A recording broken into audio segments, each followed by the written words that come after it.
Hello, everyone. Welcome to the newest podcast about kayak bass fishing in the nation. If you're here to talk kayaks and kayak fishing, you're in the right spot.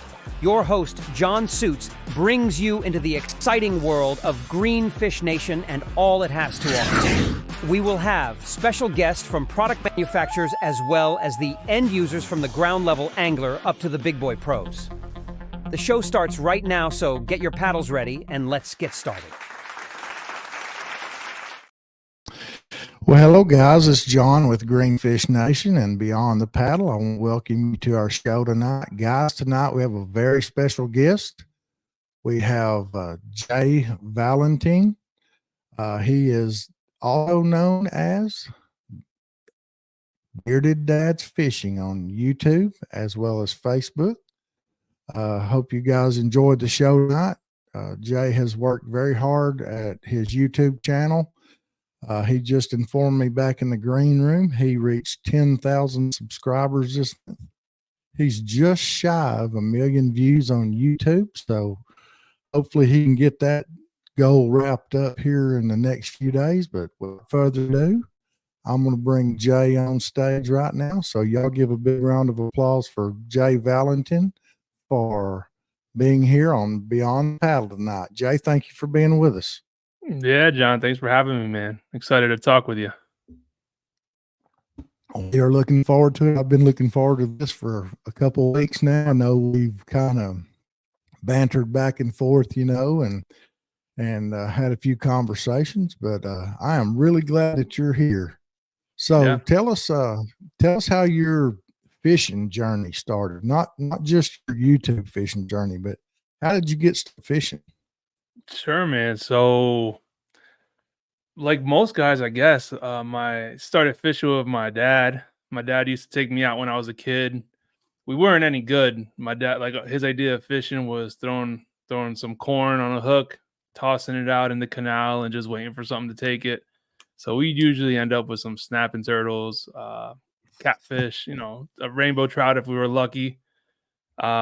So that's how I started fishing, and we did it till I was like 9 or 10 years old.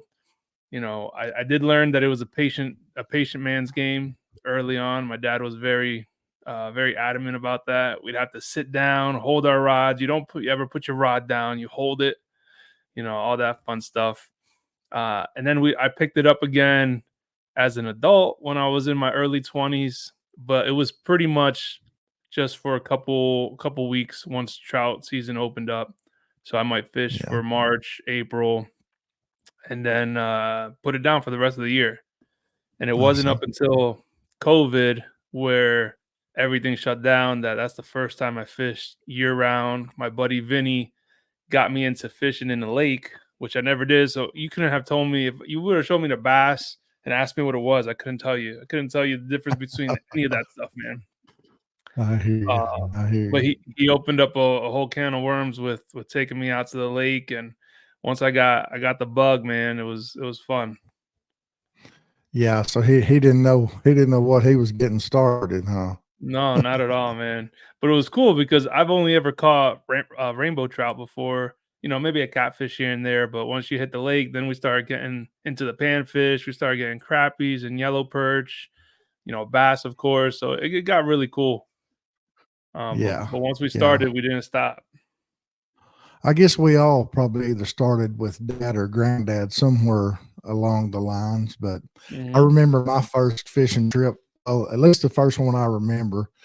My dad had a friend here, and we have what we call conservation lakes. So if you have a bad wash somewhere, like in your pasture, whatever, the Department of Fish and Game will come in and they'll build a dam and a spillway, and it just keeps everything from downshore from washing away. And of course, they always stock them with catfish and crappie and bass here. And I remember that first trip I went out with my dad and his friend, and he had an old ragged, leaky 10-bottom boat, and I was about 5 years old.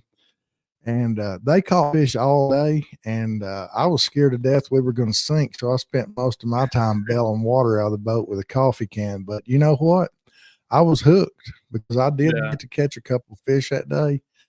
And some of my fondest memories with my dad are from fishing and hunting, but I really enjoy the fishing. You know, it's been my life since I was 5 years old. I was that kid that propped my rod reel up against my mailbox uh, and caught the school bus, and I got it and dropped my books as soon as I got back home, and I was not home till dark. Yeah.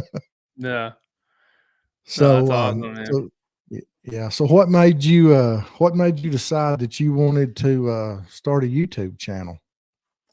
So I didn't initially. I started fishing, like I said. So my first year of actual fishing was COVID. The next year is when I got in 2021 is when I got uh, my first kayak, which was an Old Town Sportsman PDL 120. Love that thing, and it was a game changer being able to get off the bank, and I was Yeah, catching all this fish. I was going out, we were catching fish every time, and I told my wife, I was like, man, I'd love to show you, the fish besides these pictures. I was like, maybe I'll get a GoPro or something. So with the sole idea of just recording my catch so I could show my wife. So absolutely. sure enough, she bought me a GoPro for Father's Day, June 2021, and I started catching some fish, catching footage of fish, and I was like, "Oh, that's cool. Let me put." I went to school for video editing, so I went to school for marketing and communications, but I specialized in video, Uh-huh. so it wasn't too hard to edit the videos together. I did a couple, started posting them, and just went on from there. So I went from filming mostly fishing videos to then transitioning as I got more comfortable with the kayak, more comfortable um, with the whole process and the DIY part of kayak fishing. That I started Uh-huh. filming almost like tutorials and setup videos. Like this is how I do Cool. things. This is how I build Right. this. X, Y, and Z. And that's when it started taking off because I was starting to come up with solutions for problems that people were searching on YouTube. Yeah. Yeah. Well, that's good. I've kind of done the same thing. Started out on the bank, and like I told you earlier, went to a two-man bass boat. I didn't really do any filming out of it. Mostly fished out of it and filmed from the bank, and then ended up buying a bass boat. And I've done quite a few videos out of the bass boat, and done tons of videos out of the kayak. I love the kayak far better than I do the bass boat. To me, it's just more personal. I do like it, but and that's pretty awesome. You've reached your 10,000 subscriber mark. Mhm. That's awesome. I'm real proud of you. I know it takes a Thank lot of you. hard work and a lot of effort and creativeness to do all that. Yeah, no, I appreciate that. It's definitely a milestone. I was waiting Yeah, for a long time to get to that, and it feels good to hit that and kind of then reset and set the next goal up. yeah. Well, speaking of goals, what is your next goals? You care on sharing us Yeah, man, for what sure. you And by, got and by the way, planned that for this year? yeah, absolutely. So I just saw you put up Joe's comment. Joe was on my team last year. We were fishing over in Alabama in Gunnersville for the Knucklehead Uh-huh. Bass Fishing Series. So that guy's a hammer, man. He catches some fish. Well, Yeah, that's yeah. good. That's awesome. Are they going to do that again this year? Yeah, man. That's the goal. So they had, I think it was 8 team captains and 2 wild card teams. It ended up changing up by the end of the year because a couple captains had to drop out. But all the team captains were YouTubers or online kayak Yeah. fishing influencers. So it was cool, man. We had a blast on there. Yeah, I kind of kept up with it, but like I was telling you earlier, I was kind of in the process of getting my own kayak stuff going, and I didn't have I didn't put forth the effort to go do that. But Thomas White, he's one of my best friends that I've met through kayak fishing, and he's my state representative here in Texas. He fished that knucklehead uh, series last year in Gunnersville. Oh, no kidding. I can't. recall what team he was on now for some reason, but anyway, he did qualify and he went and had a great time and said it was really fun, and that's might be something I want to try to emulate in the future. Yeah. I like I said, I'm putting together. I've got it together now, but just different team stuff and all that, and that's a great idea. Yeah. I've So you've got 945,000 total views, man. That's another great thing. Up and coming Yeah. milestone Yeah. of a So million are just right around the corner, yeah, it'll be right there, man. Hopefully in a couple weeks. So it just depends how many. So a lot of those views will end up coming. Like people can rack up views quick now because of the YouTube Shorts.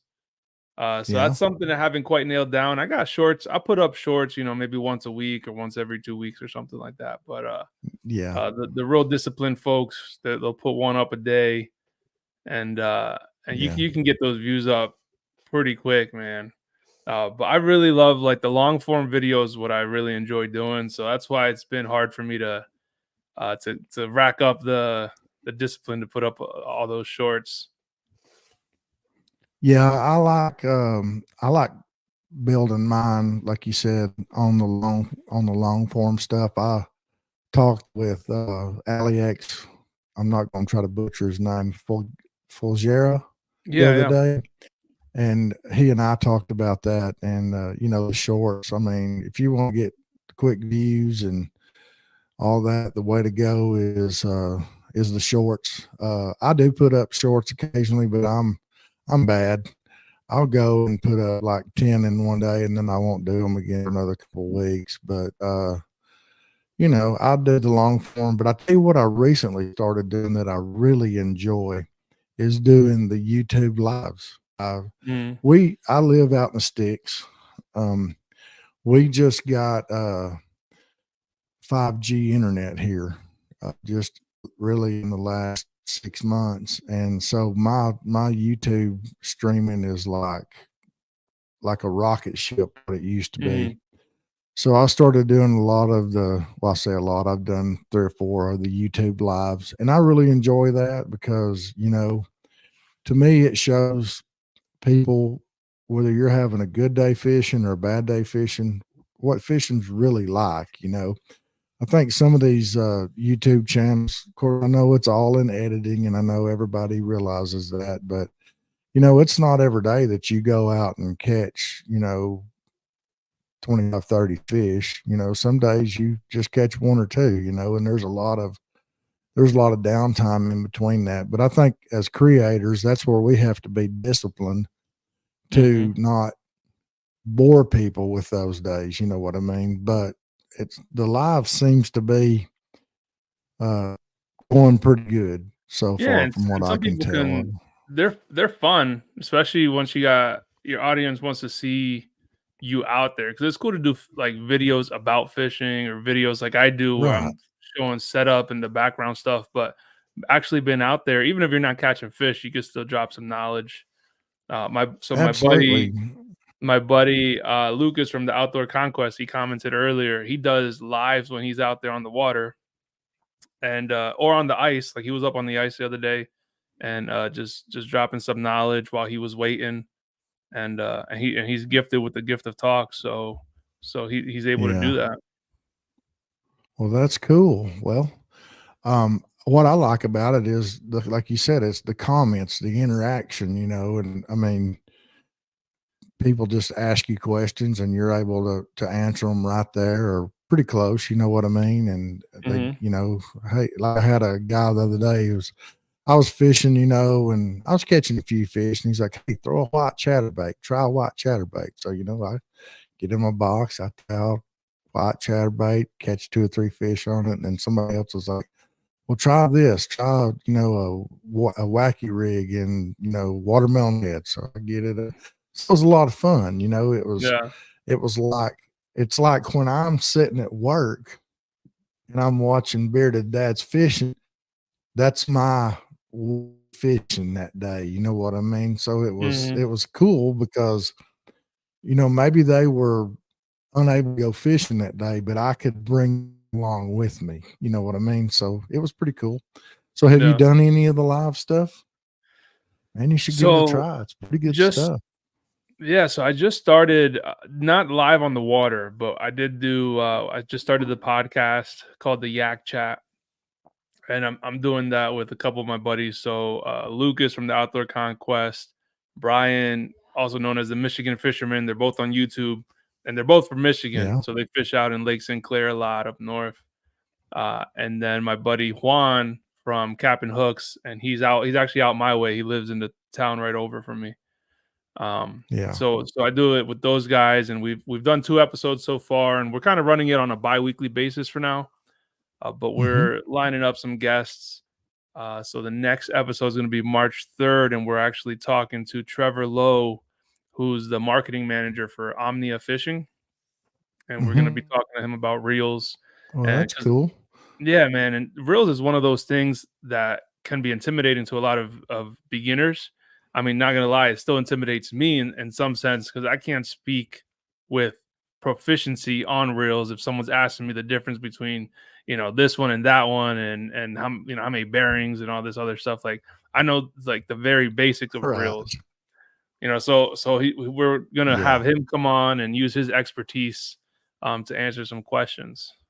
But I love doing it, Well, man. that's cool. Interacting with the fans, interacting with the viewers, because it's really like just like everyone that's commenting here, like it's a group conversation, you know what I mean? Like everyone likes the lives because they can chime in and throw in their suggestion, Right. throw out their ideas and everything.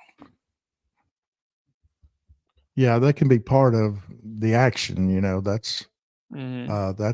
that's what I like about this podcast. I just started my podcast about I guess a couple months ago. Like I was telling you earlier, I've had several of them, I'm kind of one of those guys that's a trial by fire guy, Hmm. so they're going a lot smoother. So it's like YouTubing. One of the biggest things on the content creators page, by the way. Thank you for creating that. That's an awesome group there on Facebook. Yeah. That's pretty awesome. I enjoy that, because people ask questions, and it's a shortcut for them, for Hmm. some of the people that have learned things the hard way, Yeah. So what type of GoPro do you have that you record with? So I started and I still have the GoPro Hero 9, and that's got what I got from the beginning.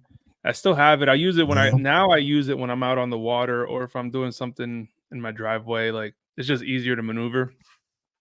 Um, yeah, and it's been fine. I mean, I'm not gonna be the biggest fan of GoPro. They're too glitchy. They freeze up. Like they don't function the way I want them to function when they're working. But yeah, it gets the job done. But what I yeah, use inside is I just bought a Sony last summer, so Sony A6400, and I've been using a lot of that for my talking heads videos. Like I'll set it up in my dining room and shoot a video in there. yeah. I had I have 5 of the GoPro 3s. I got the Mhm. Hero 3s. That's what I record with. But it gets hotter than blazes down here in Texas in the summer, so I kept having issues with the batteries overheating. Mm. So I got on Amazon and I need to figure this out. So I bought those little things that go in the back that have a cord that comes off of them. Mm. And I just buy those little battery packs. They're like $20. They'll record for like eight or 10 hours. I don't have any problem with them overheating, but I use 2 on my kayak. I use 5 on my bass boat, but I hadn't had my bass boat in the water in a year, since I've been doing mostly kayak stuff. But uh, those Hero 3s, man, they're tough. I know they're not supposed to be waterproof, but I flipped my kayak over a couple times and get them out, dry them off, and they just keep on ticking, man. They're like an army tank.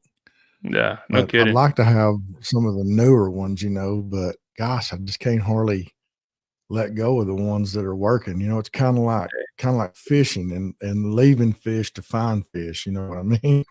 Yeah. Yeah, and if it's working for you, man, I mean, the thing about the newer ones is I keep hearing that they're like glitchier and glitchier, especially with the new firmware updates. So, I mean, I kind of figure out a spot where my GoPro works for me when I need it to, but I mean, it Right. overheats all the time.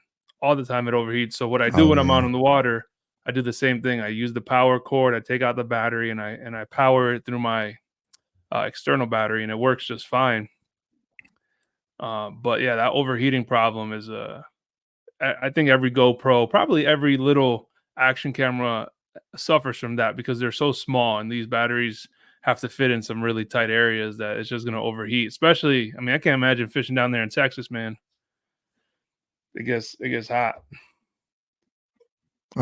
Yeah. Or I haven't really had any problems with them in the cold, and I've been out, below freezing a lot of times. But this Texas heat, man, it'll eat them up quick. Yeah, yeah, for sure, man. Yeah, Mr. Jackson be fishing says I use my iPhone. I have a Smart couple man. iPhones that I use as well, and they work pretty good. I do my lives with an iPhone. I'm actually looking for a way to do multiple cameras on the YouTube live, and I know there's a way you can do it, but it takes like two GoPro or two phones and a tablet, and man, you ain't got time for all that when you're out there fishing. If you were filming something, like you said, a talking head video or something, and you wanted to have multiple angles and all that, I could see that. But yeah, right now like I said, I'm just kind of dipping my toe in the water on the lives, but Well, the more you do it, the more so comfortable you get with it. Because I wasn't comfortable with lives. I mean, there's still times where I'm not comfortable doing it. But you just the more comfortable you get doing uncomfortable things, the more you grow. yeah, that seems to be one of the biggest questions that's asked on that content creators group that you created is how do you get comfortable talking to the camera when Mhm. you're out there by yourself? You just do it, and the more you do it, the better you get at it. And I mean, you just do it for yourself, and I Yeah. don't know, I'm a people person. I never meet a stranger. I'll reach out to people and say, "Hey, what about this?" Or you know what I mean. I've talked to people very easy. So talking to the camera, I probably talk too much, but Mhm. to me, there's nothing worse than uh, watching a fishing video and it's just completely silent. You know what I mean? I want to see some Yeah. excitement, and I want to see that person having a good time and catching fish and enjoying doing what they're doing. Yeah. Yeah, for sure. And if anyone that's watching, they're interested in joining the group. It's called Outdoor Content Creators, the one that John's talking about, and that's the group that I started on Facebook.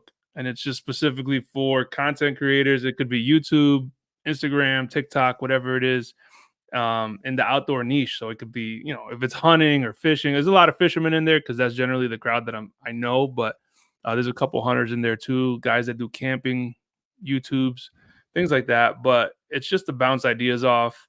It's a good place to, if you don't know if what thumbnail you want to put up, you throw a couple out there, get some feedback. It's not a sub for sub group where people subscribe to each other just to do it. But it's a good place to kind of gather that information, especially when you're starting off and you're kind of developing a sense of how YouTube works, because it could be very complicated for someone that doesn't know what's going on. Yeah. Yeah, I really enjoyed. I was man when that thing popped up. I was like, man, that's awesome. I'm glad. So, well, do you have a dad joke for us tonight? Oh man, so I got to come up with one on the fly. Okay. Oh yeah, Jack said that I missed the first dad joke. So probably Right. my favorite dad joke, and I'll say that one because I remember it, is my daughter came to me and brought it to me, and it amused me. She said, "Why do birds fly south for the winter?" I said, "Why?" She's like, "'Cause it's too far to walk." And Right. that's one of my that's one of my favorite dad jokes. Oh, that's awesome. That's awesome. Yeah, man. So we have on my podcast, we just started it, but we're gonna start doing a segment at the end so people can submit their dad jokes throughout the day, like in the comments as we're doing Oh, that's cool. the podcast. They'll submit their dad jokes and I pin them, and at the end we'll do a segment called "Funny or Crummy," and then we'll read them out and take a vote to see if they were good or not. That's pretty cool. That's a good idea. That's a good idea. Yeah, everybody likes dad jokes. Well, do you have any questions for me? Yeah, man. So, how'd you get into the tournament scene? So, I know you said you started Greenfish Nation just last year. Like we were talking about Yeah. that before the show started. So, what's the Yeah. background? What made you want to start a trail? So I'm a paramedic by trade, and I have a lot of downtime. And actually, I've fished bass boat tournaments my whole life. Since I can remember, I've been tournament fishing. I fished before there was ever a high school bass fishing association, but I fished tournaments with my neighbor down the street. He was a little older than me. But anyway, long story short, my paramedic partner and I, we were tournament partners, and we were like, we gotta get a way to get out of this EMS thing, because EMS it's not a physically hard job. It can be a mentally hard job. Mhm. Uh, and we were just kind of looking for a way to where we could do more fishing than stretcher fetching. You know what I mean? So we kind of come up with the name Greenfish Nation, and we decided we were going to pull lures, we were going to build rods, and a couple of years went by and we really done nothing with it. And like I was telling you earlier, I have a lot of downtime even at work. So I started my YouTube channel, Bass Fishing with Greenfish Nation. And I kind of went along the same lines you do, tutorials, some bank fishing, some boat fishing, and then I got into the kayak fishing, and I just fell in love with it. And it was really kind of a social experiment, the whole kayak thing, because I was like, wonder how many people in Texas are really interested in kayak fishing. Because a lot of times I would go out to the lake, and I'd see maybe one kayak, so I was like, I wonder how big this thing really is, which I knew Mhm. there was a lot of groups like KBF and the BASS kayak series and Bass and all those, but we don't have a lot of those here in Texas. So I put together 4 tournaments that were basically you could fish anywhere you wanted to in the country, because I started the group on Facebook and not everybody was from Texas. So I was like, okay, it's open waters. You can fish private property, public land, whatever. You can fish it. $10 entry fee. And, those 4 tournaments went really well. Had lots of participants. People had a great time.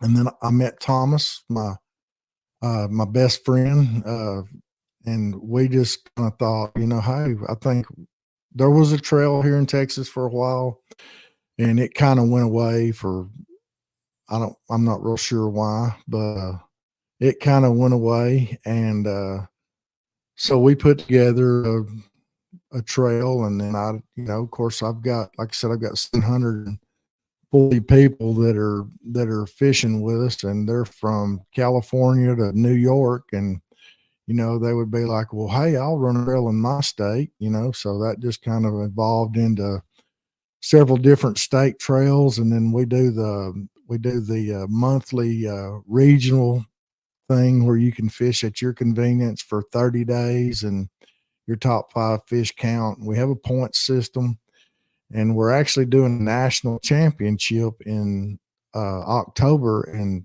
it'll be in Texas at Caddo Lake, but it will Okay. rotate through the 5 regions. Each year it'll move west. So it'll be in the western region next year, and then it'll do northeast, southeast, and then back to the big 3 or the Midwest. And But I don't know. It's been real fun. I've learned a whole lot about how how good kayak fishing people are. To me, bass fishing people particularly are just great. Uh, the kayak fishing community is a whole different ball game. Uh, I really 100% enjoy agree. it. You know what I mean? It's like, you can go out in any lake. Uh, I know about Texas. I can't speak for the rest of the country, but I fished at a lot of different states. But you can go out and you can find some guys that are really have really big egos. I'll just put it that way. Bass fishing in a bass boat. They run through you, they run over you. They don't think Mhm. nothing about running up on you. They cut in front of you at the ramp. Everything's always more important what they're doing than what you're doing.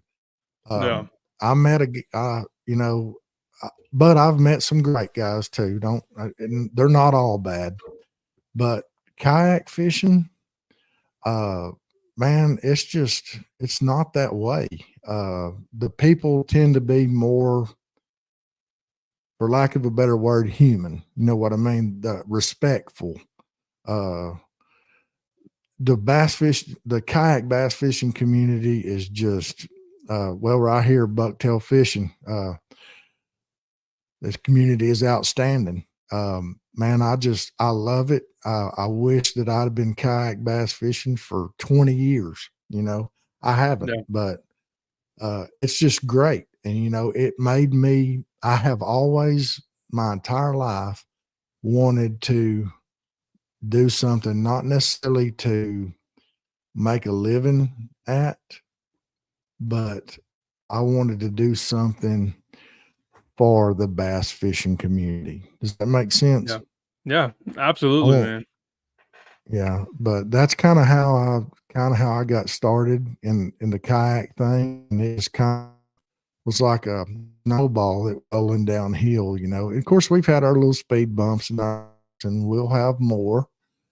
I just try to be open with people and Yeah. just do the best I can. And if I run across a problem, try to fix it. And I laugh at Thomas all the time because one when I done this, I was like, this is our group, not Tom, my group, but our group, everybody that's involved in it. And, he would tell me these kind of off to the side comments. He'd say, well, you're going to have to take ownership of this thing one of these days, right? It's not really, you're going to have to take ownership of it.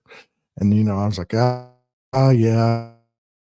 And then I would have to take ownership, and then he'd say, well, we're going to have like a challenges, discrepancies committee one of these days. Well, then we ran into an issue where we needed that. And sure enough, he's been doing it a lot longer than I have, the kayak thing, and he knows kayak people a lot better than I do. But I Yeah. will say that kayak people are a finicky breed, but they're a good breed of people. Yeah. No, I completely So, agree that the kayak fishing community is special, man. And that's one thing that my favorite thing that's come out of me getting involved in YouTube and is meeting all the people that I've met, being able to connect with people that love kayak fishing. And there's just something about kayak anglers that makes them want to attract all the time. You can go out on the water and there's if there's a dozen other fishermen and they're in bass boats, the one guy in the kayak, you go by him, it's almost always at the very least like a head nod or what's up, man, and absolutely. there's not so much egos involved for the most part Yeah. when it comes to kayak anglers. But one of my best friends, I met him through the YouTube channel. He ended up living in Bethlehem, which is, a couple miles down the road from me. We got together and we fished together. What I mean, he showed me how to outfit my kayak and get my yak power stuff set up, you know. And all my other buddies too that I got, either if I didn't know them already, we connected and got a stronger bond over fishing. Right. But even bucktail fishing, Corey, I met him down in Alabama in November, like officially. he only lives a couple hours away from me. So Yeah. we were supposed to get together last month for a local bass show, and I couldn't make it, unfortunately. But that's not going to be the only time. We'll link up, and it's just really cool to be involved in the community, and everyone has that hunger for community in the bass fishing arena. Yeah.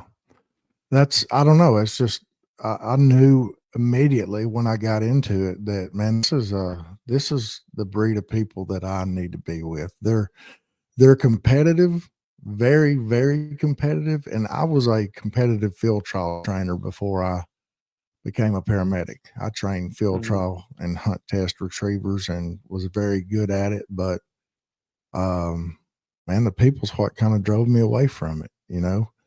Uh, I just, and that's another thing I like about the kayak is, you can be by yourself, but it's like you say, you never pass another kayak angler without, I mean, it's not just a head nod or a, hey, it's like you go and you talk to each other. Hey man, how's your day going? Have you caught anything, how the fish biting, or, hey, I caught some in that creek back up there, or, Mhm. it's a lot more personable. I don't know if it's because you're so close to the water or what Yeah. it is, you know what I mean? So, Yeah. It's I almost really enjoy it. I love it. like kayak anglers looking out for one another. Absolutely. Yeah. So, Yeah. No, well, it's so been are you fun. doing I love any, it. yeah, are you doing any tournaments this year other than the knucklehead stuff? Are you fishing any monthly type stuff or? So I'll be fishing. So we have a trail up here called Slay Nation, and Slay Nation is Mhm. actually in, I don't know, I want to say 13 states or something, mostly in the East Coast, if I recall. Uh, Yeah.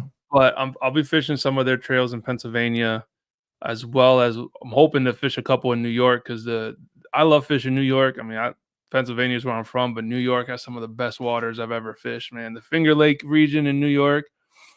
I don't Yeah. know. You're down in Texas, so I don't know if you've ever been up here for the Finger Lakes. It's a couple hours from me, but it's the most like beautiful place you can ever picture fishing. And the Yeah. fish there are gorgeous, man. They're just great. That's Lots of awesome. variety. Yeah. Yeah. So I'll be, yeah. Go ahead. No, so I'll be fishing Slay Nation in New York and Pennsylvania. The Knucklehead bass fishing series, of course.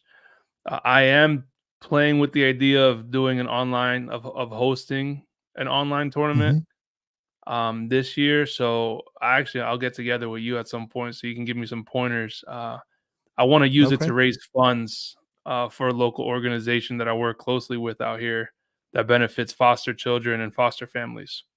Well, that's cool. That's cool. Yeah. So I don't mean to interrupt you, but I've got a banner going across the bottom of the screen right now. I want to mention that right quick, but Sure. I don't know how far the word is spread, but here in Texas we have high school bass fishing as an elective sport, just like football or whatever. But a couple weekends ago, we had a young man, 17 years old, named Kel Robinson, had the best day of his life bass fishing. Caught the biggest bag and as well as his biggest fish, personal best, in his history of bass fishing. I was in his third year of high school bass fishing, weighed in his fish, um, and weighed in his big fish and took a few photographs of it and suddenly collapsed. 17 years old. Went in cardiac arrest and was transported to the hospital and later died. And literally that was like 7 miles from where I'm stationed at. But Wow. just happened to be a day that I wasn't at work, thank God. But anyway, I have put together uh, a tournament. It's the Kel Robinson Memorial EIC. On Tony X, Dwayne calls that, I think it's XLR, which it's basically EIC stands for every inch counts. So there's no minimum length. Every fish you catch counts towards your inches, and there's a total inches. The tournament starts on February the 24th at 6:30 a.m. Goes through March the 2nd at 6:30 p.m. So that Hmm. gives everybody 2 Saturdays to fish.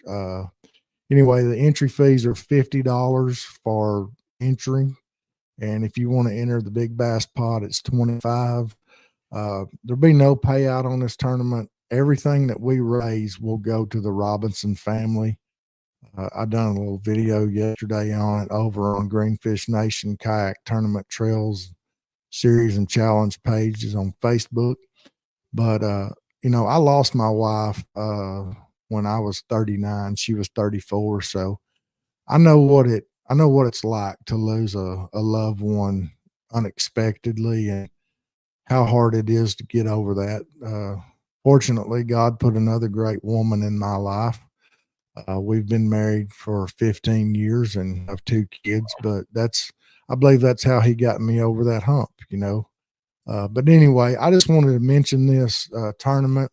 You can fish anywhere in the United States and enter your fish. If any of you guys that are out there listening tonight are listening here in the next few days, if y'all want to do that, it's on Tourney X. It's under Kel Robinson Memorial Tournament. So if anybody wants to fish that, I've had several guys, say, "Hey, I can't fish, but I want to support the tournament, so I'm gonna pay my entry fee." So, but anyway, so that's a great deal, though. You're talking about supporting you said a foster, like a foster children type deal. Yeah. Yeah, and thank you for sharing that, man. I just read that story about Kale Robinson, and that's terrible. That's terrible, man. So it's Yeah, nice to be able to do that that tournament to raise some funds for his family. And yeah, I've seen so many kayak trails do like these benefit slash memorial series, and I think it's an awesome way to really raise funds, and the anglers really care. You know what I mean? So absolutely, and that's what absolutely. and that's why I said I want to do this. It just kind of dawned on me a couple weeks ago as I was driving that, knowing the amount of people that I know in the kayak fishing community and how everyone's always so eager to lend a hand, that's what I want to do. We have a organization out this way in the Lehigh Valley called the Kindness Project, and what they do is they benefit foster families, so families that are a resource for foster children. The children from the foster system are placed in these families. Many times we were fostered, my wife and I, we fostered for 6 years, 7 different kids over that course of time. And a lot of times they were just placed in our home with maybe an hour's notice. Sometimes they'd come Yeah, with, a garbage bag worth of clothes. Sometimes they'd come with a diaper and a blanket and half a can of formula, and that's it. So first thing you got to yeah, do is run over to Walmart if they're open, if it's not 12 o'clock at night, and we ended up having to buy everything that we needed for this child. So this organization, what they do is they step in and they provide all those type of necessities for whatever child you get in your home. So whether it's clothing or shoes or diapers or formula, car seats, things like that. yeah. So the foster community is close to our heart because of our story. And when I start this, eventually I'm hoping towards the end of the year we'll do an online tournament to kind of benefit that. Well, that's cool. If I can help you in any way, you be sure and reach out to me. I know you have a lot of great resources, and but I'd be honored to help you with that if I can. That would be my Yeah. pleasure to No, do. I appreciate that, John. Thank you. Yeah, Yeah, for sure, but man. well, do you have anything else? We've been on about 45 minutes now. When's your next podcast going to be? And So tell us a little bit about that. sure. So we started it's called the Yak Chat. And it's hosted on my channel as well as a couple other of my buddies. So it's called the Yak Chat, and I have my buddy Juan, Lucas, and Brian on there, and all we talk about all things kayak fishing. So we talking about, like last week we did choosing the right kayak. Next week we're gonna be talking about reels with Trevor Lowe. We're hoping that the following episode, so we're running it on an every 2 week basis. We're trying to get New Canoe to Yeah. come on to talk to us about their brand new unlimited U10, which is I their heard about that. 10-foot Yeah. kayak. That thing looks nice, man. It's basically a carbon copy of the unlimited, except they shorten it up to about 10 foot 10 inches. Yeah. So the Yak Chat, there's plenty of podcasts out there that focus on kayak fishing tournaments, kayak fishing pros, some bait, and lure technique type of stuff. We just want to talk kayaks. We want to talk, uh, everything that fishermen, whether beginner, intermediate, or expert level, want to talk about. And so we take Right. ideas every show. We answer questions. We make it super interactive, because that's kind of the benefit of having these live streams, is that you can hear what the viewers are saying and what they're asking. So we're running the Yak Chat every 2 weeks, Sunday night at 8 o'clock Eastern time. Okay. So we have this will be a YouTube user says, before you leave, I just got here. Give your top 3 things when looking for a kayak nonchalant. So I'll give you my 3 things, and then Jay can give you his thing. Number 1, I think you need to know what type of water you're going to be fishing. Are you going to be fishing small lakes and ponds? Are you going to be fishing rivers? Are you going to be fishing the Great Lakes? So water is important to me, what I'm going to be fishing. The next thing is I think, because I'm a big guy, I'm 300 pounds and I'm 6'7". I want something that I can stand up in. So stability, that's very important to me. And really the third thing to me is the seat, man. That's, to me, that's a very important thing for me, because like I said, I was telling Jay earlier, I'm 6'7", weigh 300 pounds. I'm 53 years old. I can't stand up all day. My knees won't allow it.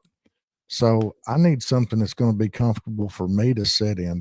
Those are my 3 things that I look for when I'm looking for a kayak, because I know I can rig one out however I want to. I mean, pretty much every mid-level and up kayak is modifiable. You know what I mean? So Dave, what's your 3 top things that you look for? So in an attempt to not copy you, because those are 3 that your response was perfect. All 3 of those are right there, dude. I'm a big guy. I want to be stable, and I want those features. So my 3, I would say that this is going to be top 6, because your top 3 Okay. are perfect.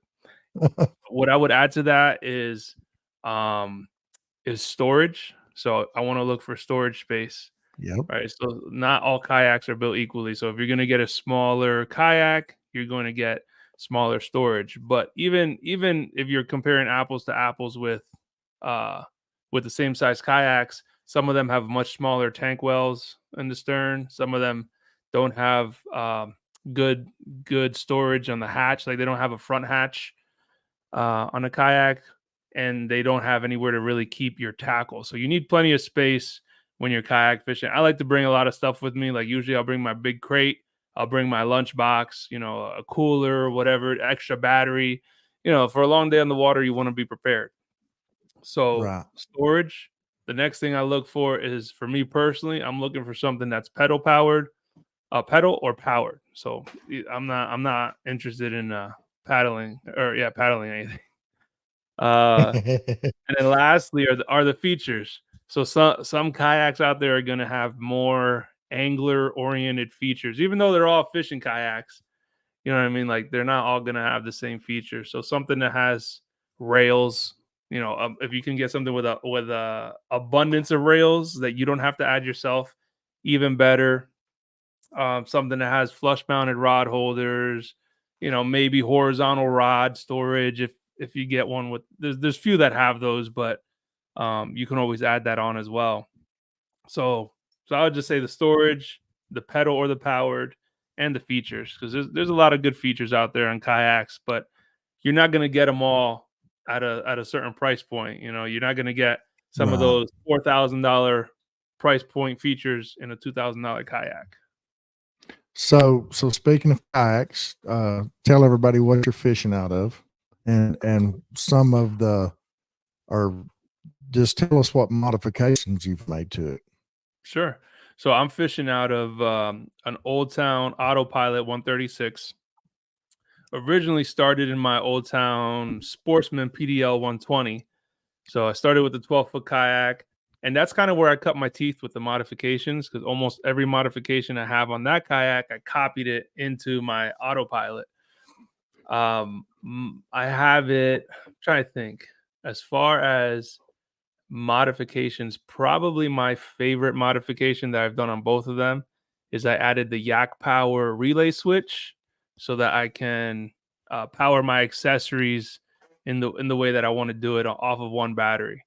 So if you're not familiar, Yak Power makes these relay switches in 5 or 8 gang, and you basically essentially you connect your battery to this relay switch, and then it has 5 outputs that go to your other accessories. So you can do I have it one set up for my GoPro, one for my fish finder, one for my outside lights, one for my inside lights, and nothing on the 5th one yet until I figure out what I want. But you can rig it up and customize it any way you want. You can, if you have a power pole, you can put one on your power pole. If you have multiple GoPro cameras, you can do that. But I just like the customization of it, and it has a little control where you just turn on what you want. So without having to disconnect the battery, you could turn off your lights if the sun's already come up. You could turn off your GoPro if you're not using it, etc. So that's definitely my Yeah. favorite modification. And if I buy another kayak tomorrow, that's probably the first thing I'm going to do is I'm going to get it hooked up and wired up. Yeah. To the Yak Power. Yeah. Yeah. So Yak Power. I'm fishing out of that 11.5 Outlaw, Hmm. and just before they come out with a Yak Power, I wired all my stuff up like the individual switches, and I put them like right by my seat sides on the post. If you're familiar with that Okay. Perception Outlaw at all, built in seat risers, and I put like 3 switches on each side, and then like later I seen that and I was like, man, if I would have just waited 2 more weeks. So I've got another one that I haven't started modifying yet for my son, but I'm going to put the Yak Power on it for him. So it'll be a Okay. little smoother, but it works for me. But yeah, Yeah. I'm a motor guy. I love having a motor. Okay. So you have one out on the stern. I have I started out with a Minn Kota 30 pound, Okay. but I moved up to a port Nice. saltwater trolling motor, and I love that thing, man. It like I said, I'm a big guy, but it pushes me about right at 5 miles an hour, which 5 miles an hour don't seem all that fast when you've ran 95 in a bass boat, but you get on a kayak going 5-6 miles an hour, it's pretty daggum fast. Absolutely, man. I can't even break 4 miles per hour on my autopilot. So 5 is Oh really yeah. good, man. That's probably my biggest qualm with the autopilot is the fact that it only is available in a 45-pound thrust motor. If I Oh think they yeah. should either make a 55-pound thrust option, or even better is a 24-volt option, so you can really juice it up. Yeah. Yeah, the one I'm running is the 62 pound, and it's on a 12-volt system, but I'd love to have that Newport 300, Oh my but gosh. I just, man, that thing's nice, but maybe one of these days when I get a bigger boat, and like you said, storage is an issue, which the Outlaw has some areas that I don't really use. I don't do much on the bow of it, just because I don't walk around on it very good. So I don't try to a lot of stuff out of my reach, but I will put my lunch box up there, like you said, or maybe my rain gear and stuff like that. And that way, if I need it, I can always paddle over to the bank or motor over to the bank and get what I need there. But Yeah, it'd be awesome if you could reach everything without Yeah. having to get up or take more than 1 or 2 steps, but Yeah. yeah, and you got a trailer recently, right? Yeah. So last season was my first time in the trailer. And it's a Harbor Freight, one of the folding Harbor Freight trailers, 4x8. Mhm. And that thing has been perfect. So it's a little bit shorter than I'd like as far as for ease of backing up. So I have a Suburban, which is a really long SUV. So the Mhm. Suburban's Yep, like we do twice as too. long almost of the trailer. So whenever you're backing that thing up, it wants to, no matter what, you little turn of the wheel, that thing's just flipping all the way. So it's Oh, yeah. yeah, so it's windy, but it works. I mean, it does fine. You get used to kind of backing up a little trailer that wants to keep moving on you all the time. But it's a game Yeah. changer having a Yeah, trailer. it's like you move an inch and it moves 10 foot. Oh my gosh. Yeah. Yeah, so you Yeah. gotta get used So to I the I little one. yeah, I built myself a kayak trailer.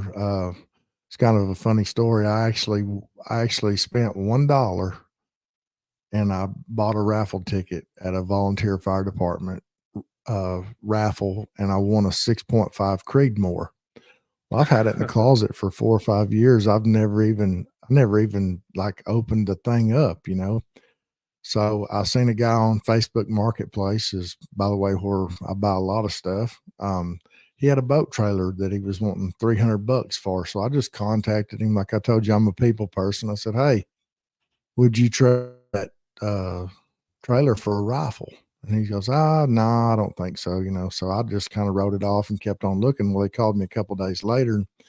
He said, I've thought about it. I think I might be interested in doing that. So anyway, long story short, traded him a rifle that I won for $1, got a boat trailer, That's and a good trade, stripped all the man. bunks off of it and went down to the shop. And yeah, man, I thought it was a pretty good deal. But I think the most expensive thing that I've spent on it was I bought two of the ends that go on your PVC caps for your Mhm. rod storage.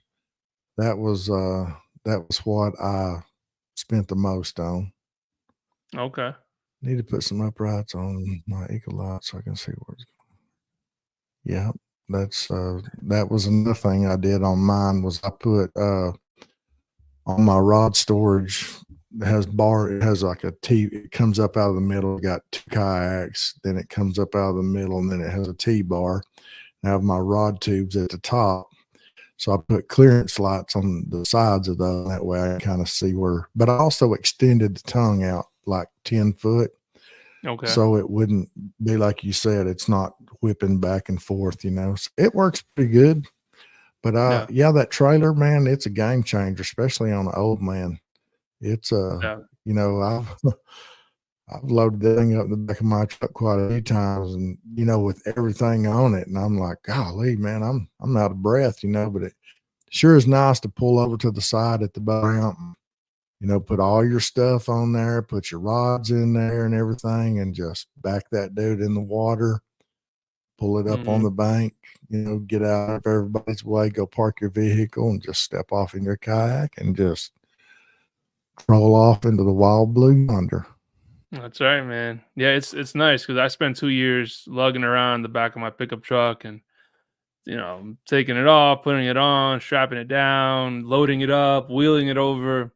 I mean, it's fine, and that's the cool thing that you can do that with a kayak, but it's great to be able to just, stage your kayak and then just Yes. drop it in the water.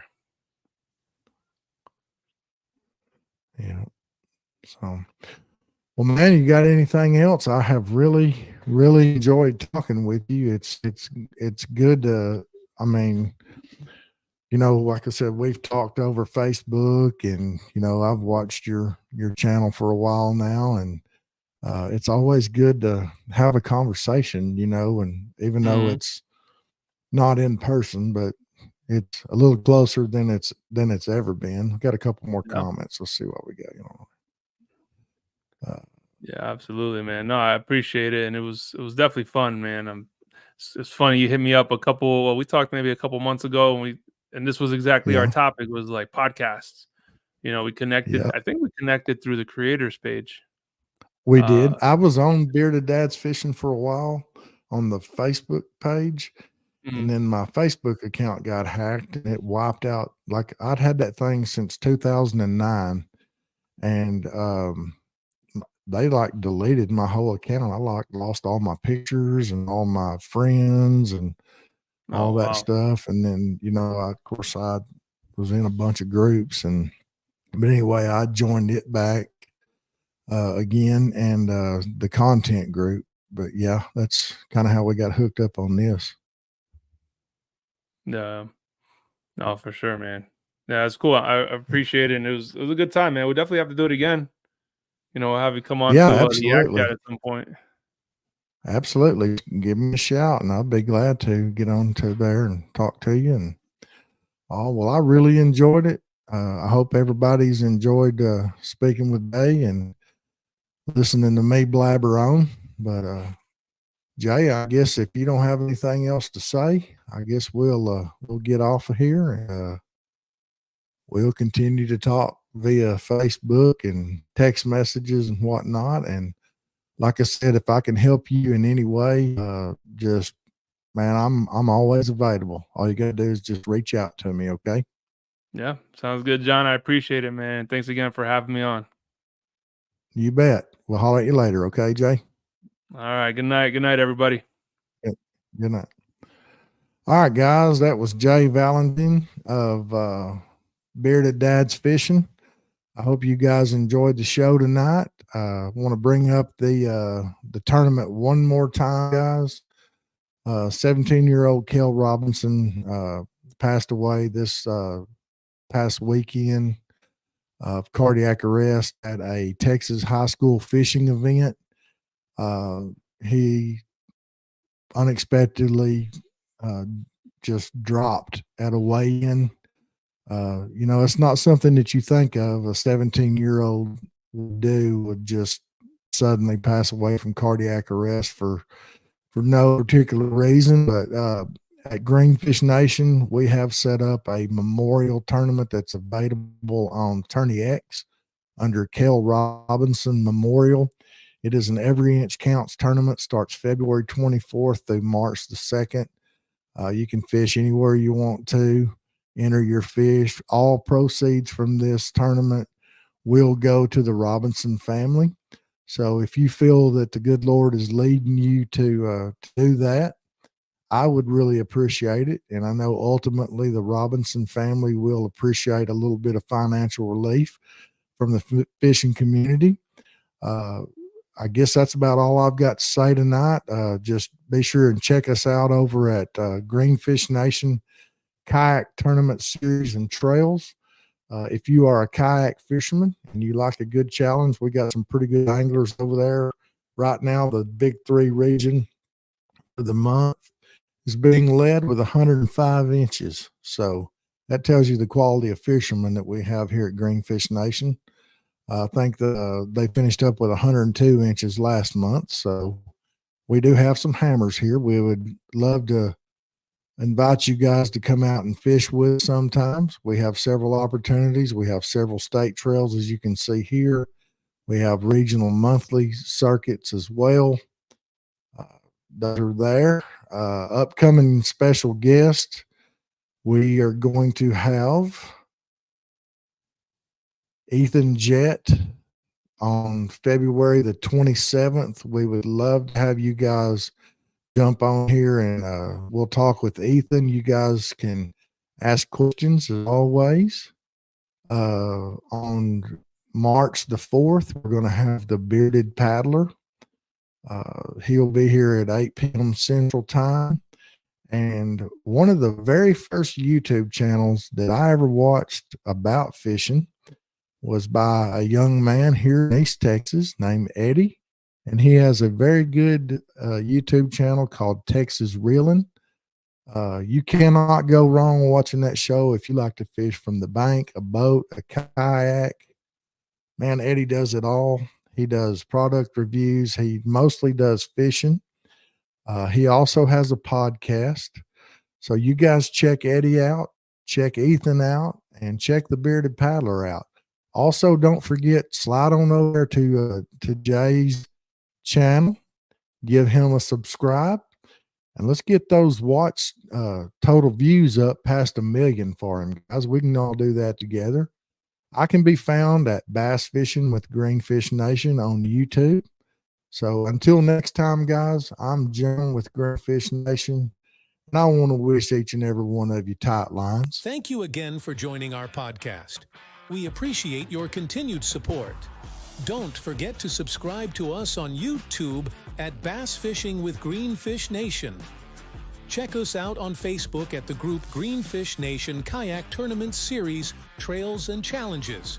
We can also be found on Twitter, Instagram, and TikTok under the handle Greenfish Nation. Thanks again, and until next time, I'm John, and I want to wish you tight lines, guys.